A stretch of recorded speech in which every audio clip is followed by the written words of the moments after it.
Les réactifs de la réaction chimique sont du fer, sous forme de laine de fer, donc il s'agit d'atomes de fer, de formule Fe, et de l'acide chlorhydrique, dont nous allons maintenant déterminer les ions.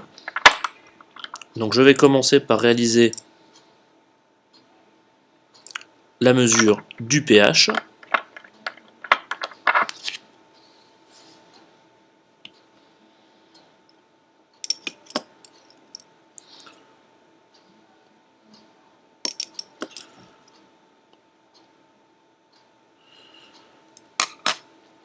Donc si je compare mon papier coloré avec mon échelle de pH, je m'aperçois que j'ai un pH de 1.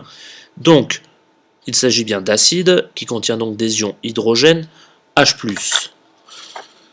Deuxièmement, je vais faire le test du nitrate d'argent,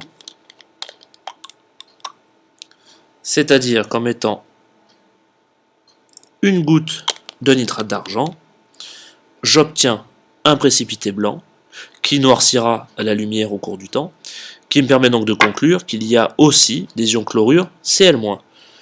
Donc mes trois réactifs sont 1. Des atomes de fer Fe, des ions hydrogène H+, puisque le pH est inférieur à 7, et des ions chlorure, puisque le test de reconnaissance du nitrate d'argent était positif.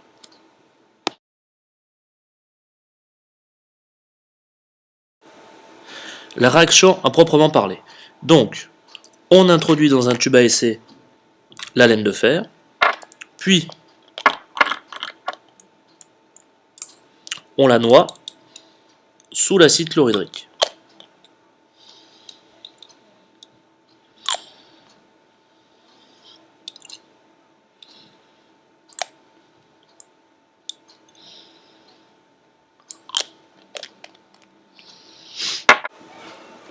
Au bout de quelques instants, nous observons donc des bulles qui indiquent qu'il y a création d'un gaz, donc qu'il y a bien transformation de la matière.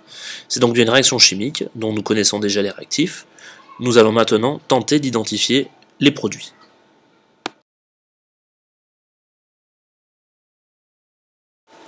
Nous allons maintenant étudier les produits de la réaction, donc commencer par les ions obtenus dans la solution ionique.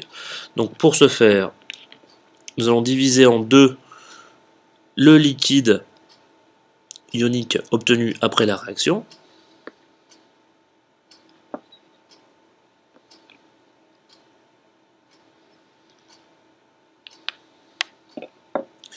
Donc comme nous divisons en deux cette solution ionique, nous pouvons donc procéder à deux tests.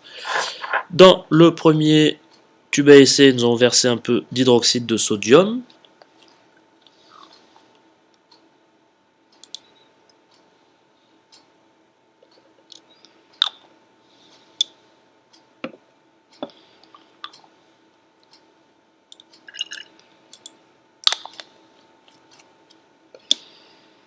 Nous obtenons un précipité de couleur verte, ce qui indique que le test est positif pour la présence d'ions Fer2, c'est-à-dire d'ions de formule Fe2+.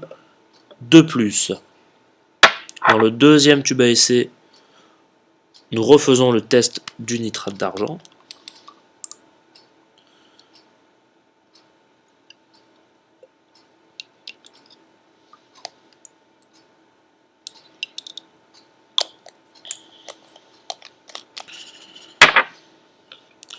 Le test est encore une fois positif, on obtient un précipité blanc. Donc il y a toujours des ions chlorure dans la solution. En fait, les ions chlorure n'interviennent pas pendant la réaction chimique. Maintenant, pour identifier le gaz produit pendant la réaction, je vais procéder au test de l'allumette, qui consiste à enflammer l'allumette et à la présenter au gaz. On entend ce bruit caractéristique